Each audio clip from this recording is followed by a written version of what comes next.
Pernah nggak sih Anda ngerasa, kok pakai AI malah jadi buang-buang waktu ya, bukan hemat waktu? Jangan-jangan selama ini cara kita pakainya salah. Nah, yuk kita cari tahu bareng-bareng. Nah, ini nih biang keroknya.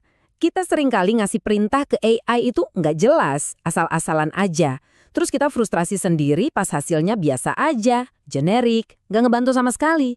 Tapi coba deh kita pikirin. Gimana kalau masalahnya itu bukan di AI-nya, tapi di cara kita nanya? Dan kutipan dari Fei Fei Li ini, wah ini benar-benar nonjok banget. Ini negasin kalau nguasain AI itu bukan lagi pilihan, tapi udah jadi keharusan. Mau kita kerja di bidang apapun, kalau nggak bisa pakai AI dengan benar, ya siap-siap aja ketinggalan. Kalau kamu belum pakai AI dengan benar, kamu buang uang dan waktu tiap hari. Framework ini bikin AI jadi tim yang bisa diandalkan. Klik link di deskripsi. Oke, sekarang kita bedah ya, kenapa sih prompt atau perintah yang kita kasih ke AI itu seringkali gagal? Kenapa hasilnya nggak sesuai sama yang kita mau?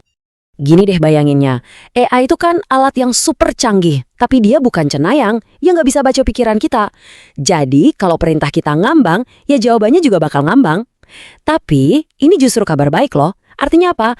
Artinya kuncinya itu ada di kita. Kita yang pegang kendali buat dapetin hasil yang luar biasa. Coba lihat deh perbedaannya, jauh banget kan? Di sebelah kiri itu cara lama, cara yang mungkin kita semua kenal banget. Frustrasi, bolak-balik revisi, hasilnya nggak konsisten. Nah, yang di kanan itu tujuannya. Prosesnya jelas, hasilnya presisi, profesional, dan konsisten. Itulah hebatnya kalau kita pakai kerangka kerja. Oke, masalahnya udah jelas. Sekarang solusinya gimana? Kuncinya adalah mengubah cara kita berpikir. Kita harus beralih dari yang tadinya cuma ngasih perintah asal-asalan ke komunikasi yang punya struktur. Terus kerangka kerja ini apaan sih sebenarnya? Ini bukan cuma soal template ya. Bukan. Ini lebih ke sebuah sistem, sebuah cara berpikir yang benar-benar mengubah peran AI. Dari yang tadinya cuma pesuruh digital, jadi kolaborator ahli yang ngerti banget konteks dan tujuan kita. Nah, kerangka kerja ini punya 4 komponen utama. Gampang kok. Pertama, kasih AI sebuah peran. Misalnya, kamu adalah seorang copywriter ahli. Kedua, kasih instruksi yang super detail, jangan nanggung. Ketiga, kasih feedback yang cepat dan jelas. Dan yang terakhir, kalau tugasnya ribet, kita bisa bikin tim AI. Jadi beberapa AI kerja bareng dengan peran masing-masing. Oke, cukup teorinya. Sekarang kita lihat dampaknya di dunia nyata. Apa sih hasil yang bisa kita rasain langsung kalau kita pakai cara baru ini? Coba bayangin deh, Anda punya tambahan waktu 10-20 jam tiap minggu. Kira-kira mau dipakai buat apa? Waktu yang biasanya habis buat revisi nggak kelar-kelar, sekarang bisa dipakai buat mikirin strategi, inovasi, atau ya pulang kantor lebih cepat. Enak kan? Nah, ini dari sisi uangnya. Kalau kita jago ngobrol sama AI, kita bisa dapatin hasil kualitas premium dari AI yang gratisan. Artinya, kita bisa hemat biaya langganan tahunan sampai 3 hingga 7 juta rupiah. Lumayan banget kan? Dan ini bukan cuma soal efisiensi loh. Ini benar-benar kayak punya tim profesional pribadi. Mau butuh bantuan nulis, desain, coding, apa aja. Seolah-olah kita punya tim ahli virtual yang siap kerja buat kita 24 jam sehari, 7 hari seminggu.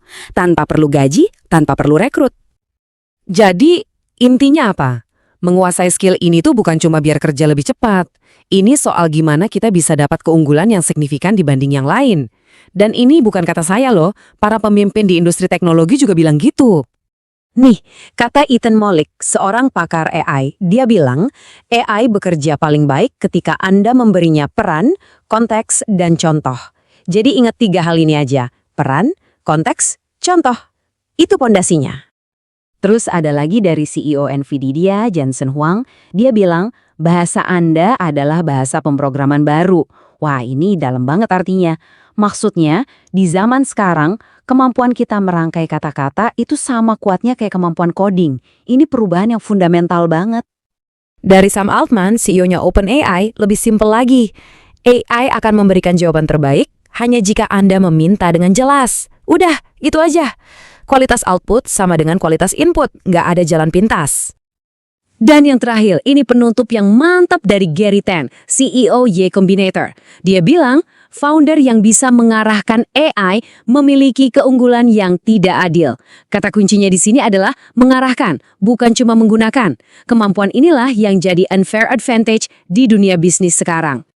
Jadi, sebagai penutup, saya mau lempar satu pertanyaan buat Anda renungkan. Selama ini, Anda itu cuma jadi pengguna AI, atau Anda sedang belajar jadi sutradaranya? Karena pergeseran dari pengguna ke sutradara inilah yang jadi kunci buat membuka semua potensi AI. Jawabannya ada di tangan Anda.